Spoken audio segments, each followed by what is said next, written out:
आदमी टोपी खड़ा होकर के टोपी पहन करके खड़ा हो जाता है, बोले मैं भारत माता की जय नहीं बोलूंगा, मुझे मेरी गर्दन काट लो। अरे इस देश में कानून है, तेरी है कि क्या हम तो लाखों की गर्दन काट सकते हैं, लेकिन हम देश के कानून का सम्मान करते हैं। आदमी कहता है कि चाहे मेरा शीश कत्ल कर दो, मैं भारत माता की जय नहीं बोलूंगा। तो मैंने कहा इस देश में कानून का राज है, संविधान का हम आदर करते हैं, नहीं तो एक क्या हम तो सैकड़ों हजारों के शीश कत्ल कर सकते हैं। ऐसे लोगों को थोड़ा शर्म करनी चाहिए, अपने देश की थोड़ी तो इज्जत करनी चाहिए, अपने मातृभूमि के लिए, अपने मादरे वतन के लिए, अपनी जन्मभूमि के लिए इस तरह से बेहूदी बातें नहीं करनी चाहिए। नमस्कार साहब, जाकिर साहब, मैंने आपका प्रोग्राम बहुत बार टीवी पे देखा था। मेरा नाम गोविंद तिवारी है, मैं कॉलेज में प्रोफेसर हूँ। मैं जिस एरिया में रहता हूँ उस एरिया के आसपास कई मुस्लिम ऑर्गेनाइजेशन अपने स्कूल चलाते हैं, और उस स्कूल में स्टार्टिंग में जब प्रेयर होता है वहाँ पर न ही वंदे मातरम गाया जाता है।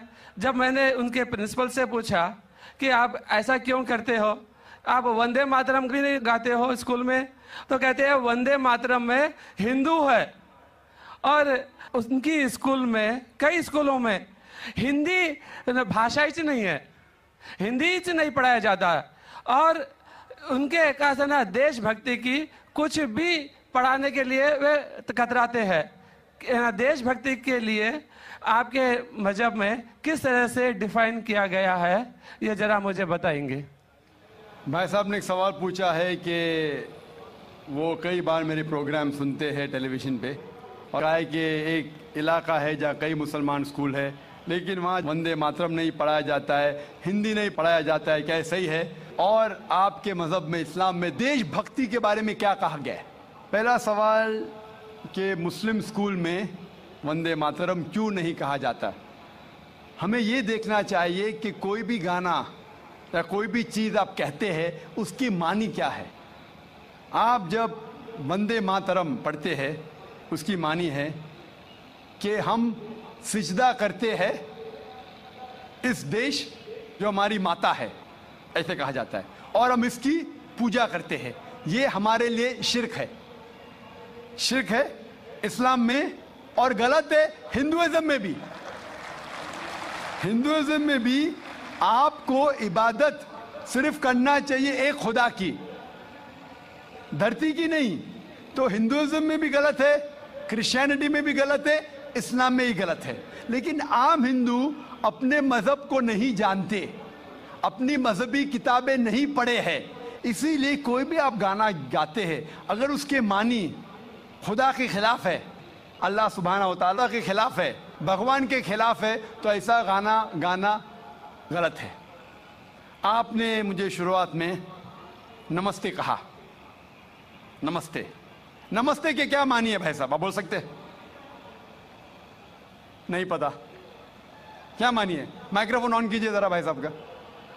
नमस्ते मतलब मैं सर झुका के मैं आपको नमन करता हूँ। हाँ, सर झुका के आप मुझे नमन करता हूँ, नमन करता हूँ। सर झुका के, सर झुका के मुझे नमन करना शिर्क है, हराम है, प्रोहिबिटेड है। आप मेरे सामने भी सर नहीं झुका सकते, चाहे आप मुझसे मोहब्बत करते हैं, चाहे आप मेरी इज्जत करते हैं, फिर भी आप मेरे सामने सर नहीं झुका सकते। सर झुकाना चाहिए तो सिर्फ खुदा के सामने, अल्लाह के सामने, और मैं खुदा नहीं हूं। आप जानते, आप मेरी इज्जत कर सकते हैं, मेरी बात जो मैं कहता हूं उसके ऊपर अमल कर सकते हैं, लेकिन आप मेरे सामने सर नहीं झुका सकते। इसीलिए मैं जवाब में आपको कहूंगा अस्सलाम वालेकुम, आप पे सलामती हो, आप पे सलामती हो। आप समझे ना? मैं आपके सामने झुक नहीं सकता हूं। ये सिर झुकेगा तो सिर्फ अल्लाह के सामने, सिर्फ खुदा के सामने। तो आपने बड़प्पन में मुझे कहा, लेकिन अगर गलत चीज कहा तो मैं वापस से जवाब नहीं दे सकता हूं, क्योंकि मैं जानता हूं जो लोग नहीं जानते वो ऐसे हरकत कर सकते हैं। मिसाल के तौर पे, एक महीना पहले मैं जब बॉम्बे एयरपोर्ट पे था तो एक औरत, हिंदू खातून, मुझे पूछी कि आप डॉक्टर जाकिर नाइक है? Are you doctor Zakir Naik?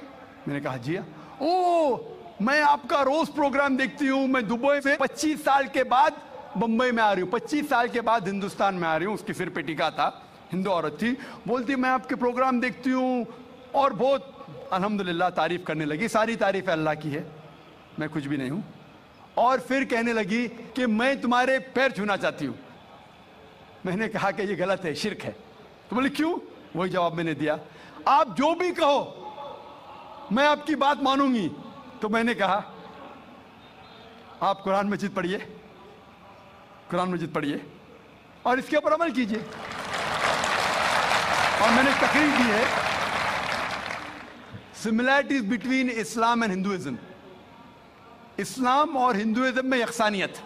और साबित किया है कि हिंदुइज्म में भी लिखा है कि आप सिर्फ एक ईश्वर की इबादत करना चाहिए, जितने ऋषि आने वाले उनमें मानना चाहिए, और मोहम्मद सल्लल्लाहु अलैहि वसल्लम में भी। तो आपको अगर कुरान और वेदा पे अमल करना चाहिए जो यकसा है, आपको एक खुदा में मानना पड़ेगा और आखिरी पैगंबर मोहम्मद सल्लल्लाहु अलैहि वसल्लम पर।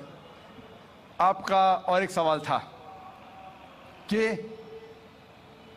हिंदी क्यों नहीं पढ़ाई जाती है, हिंदी मुस्लिम स्कूल में क्यों नहीं पढ़ाई जाती है? कुछ स्कूल में हो सकता है, लेकिन मेरे हिसाब से अक्सर स्कूल में हिंदुस्तान में हिंदी पढ़ाई जाती। जो स्कूल मैंने कायम किया हूं, इस्लामिक इंटरनेशनल स्कूल, उसमें भी हिंदी पढ़ाई जाती है। ना हिंदी, मराठी भी, जो हमारे स्टेट लैंग्वेज है, हम पढ़ाते हैं, जोर देते हैं अंग्रेजी और अरबी पर।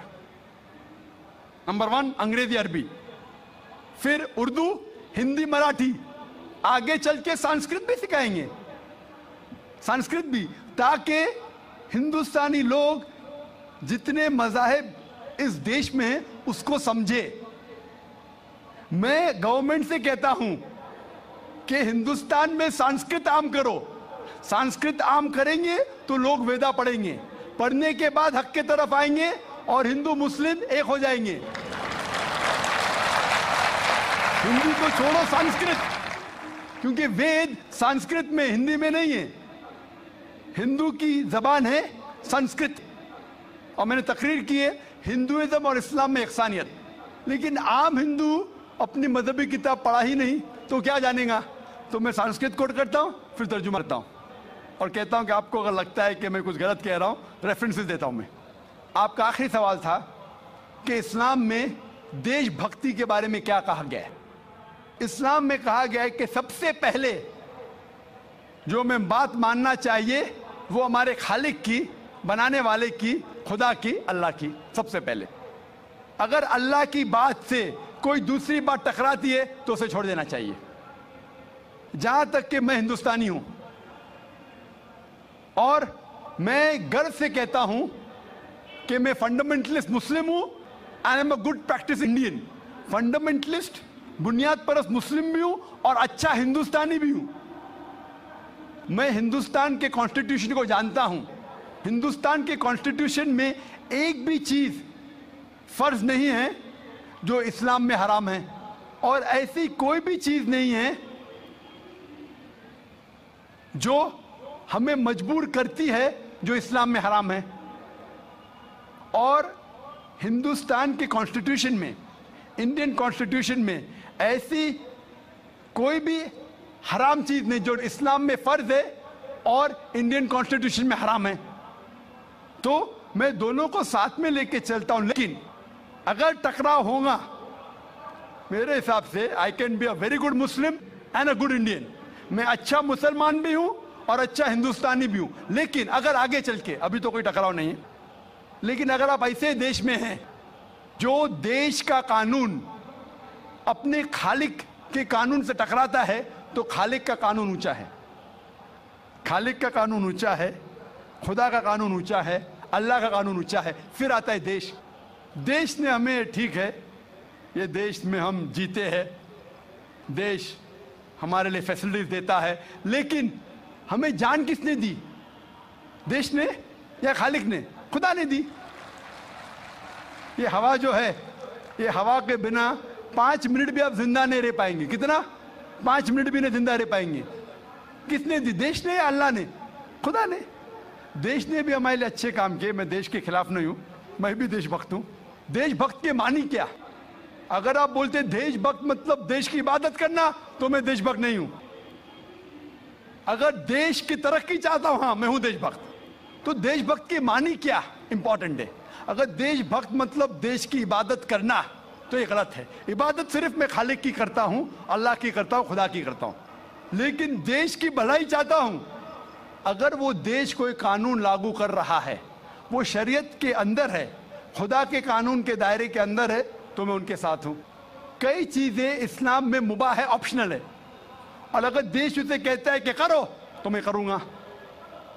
लेकिन अगर कोई देश, चाहे वो अमेरिका हो या यूके हो, वहां का कानून अगर इस्लाम के खिलाफ है, तो मैं उस देश के कानून के खिलाफ जाऊंगा, क्योंकि मैं सबसे पहले मोहब्बत करता हूं खालिक से, खुदा से, अल्लाह से, फिर अपने देश से।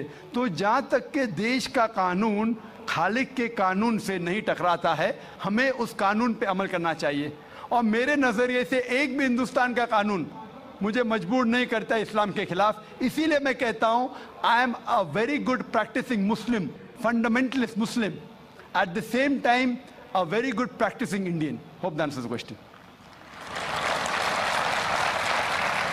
अगर मुसलमान देशभक्त हैं तो वंदे मातरम क्यों नहीं कहते?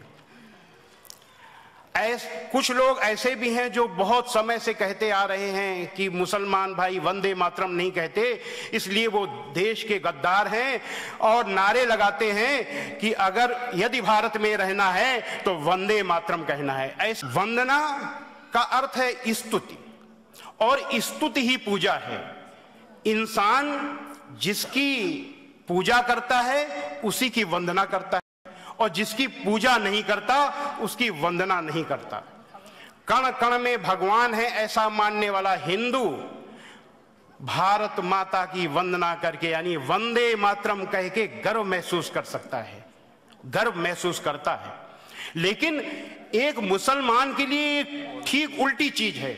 वो उसके लिए कितनी मुश्किल चीज है, इसकी दलील है कि मुसलमान होने की शर्त, यानी एक व्यक्ति जब मुसलमान,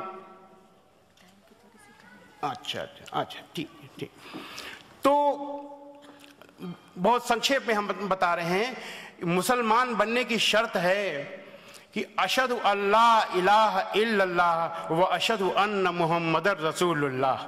इसका अर्थ है कि मैं गवाही देता हूं कि अल्लाह के सिवा कोई पूज्य नहीं है, और मैं गवाही देता हूं कि हजरत मोहम्मद के अल्लाह के रसूल हैं। ये दो गवाहियां हैं। ये पहली गवाही है कि अल्लाह के सिवा कोई पूज्य नहीं है। तो इसके अनुसार कोई भी व्यक्ति, कोई भी मुसलमान परमेश्वर को छोड़ करके, अल्लाह को छोड़ करके किसी का आदर कर सकता है, किसी का सम्मान कर सकता है, प्रेम कर सकता है, लेकिन उसकी पूजा नहीं कर सकता।